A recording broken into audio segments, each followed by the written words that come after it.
Welcome back to Simply Women's Health with CJ. Today we're going to focus on abnormal uterine bleeding, specifically heavy menstrual cycles in adolescents. Why is that important? It is actually the most common reason that girls of this age are admitted to the hospital is due to their heavy bleeding. So how do we define abnormal uterine bleeding in the adolescent age group?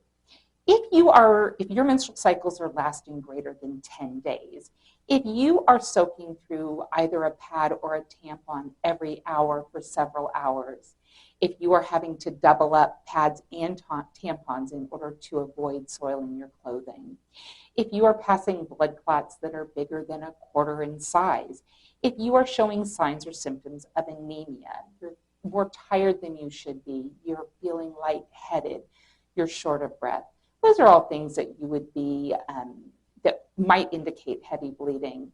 Also, if your menstrual cycles prevent you from doing activities such as athletics, if you are unable to go to school because you're concerned that you're going to bleed through your clothes, those are also reasons that you would want to be evaluated.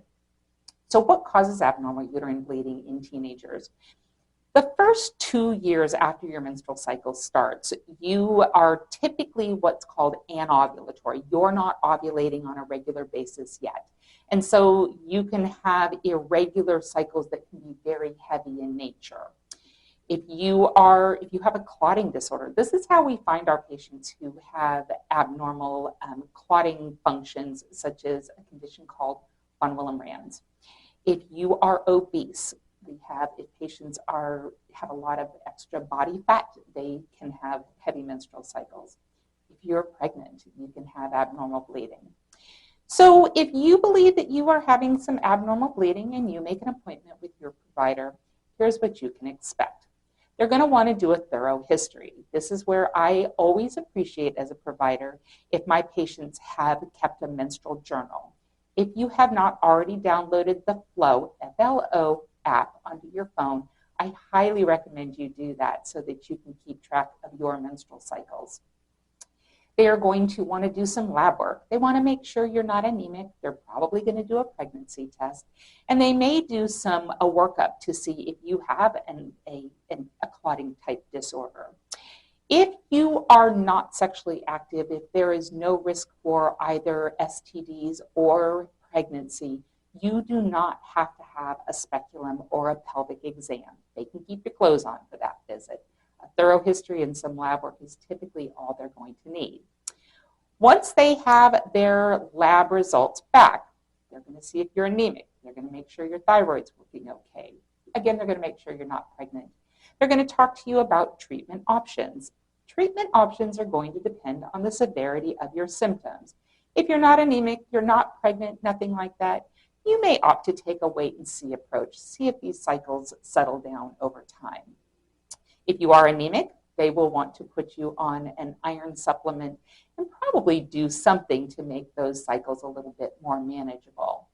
If you are sexually active, they probably are going to want to, and you do not desire pregnancy, birth control is going to be a really good option for you. A couple different kinds. You can do hormonal birth control. If you want more information about hormonal birth control, I suggest you check out my video entitled Hormonal Birth Control. They may want to talk to you about an intrauterine device. Kyleena is a wonderful product. And again, if you want more information about Kyleena, please feel free to check out my video where I talk about hormonal intrauterine devices. If you are not interested in birth control and you are not having severe symptoms, your provider may talk to you about various over-the-counter medications such as ibuprofen or Motrin. Those can help not only with cramps, but they can also bring your bleeding down to size. Hi, if you're still here, thanks so much for sticking around through the entire video.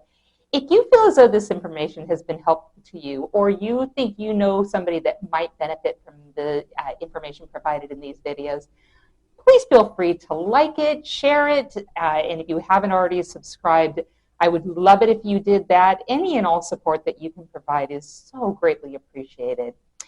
As always, these videos were not created as as a replacement for a visit with your healthcare provider, rather as a place for you to come for basic, reliable information that is non-biased and hopefully allow you to figure out what questions to ask your healthcare provider at your next visit to best meet your healthcare needs. Again, I appreciate all of your support. If you want to contact me, my information is at the top of this screen, and I will put it in the comment section of this video. That's all I have for today. This is CJ. I'm at your service.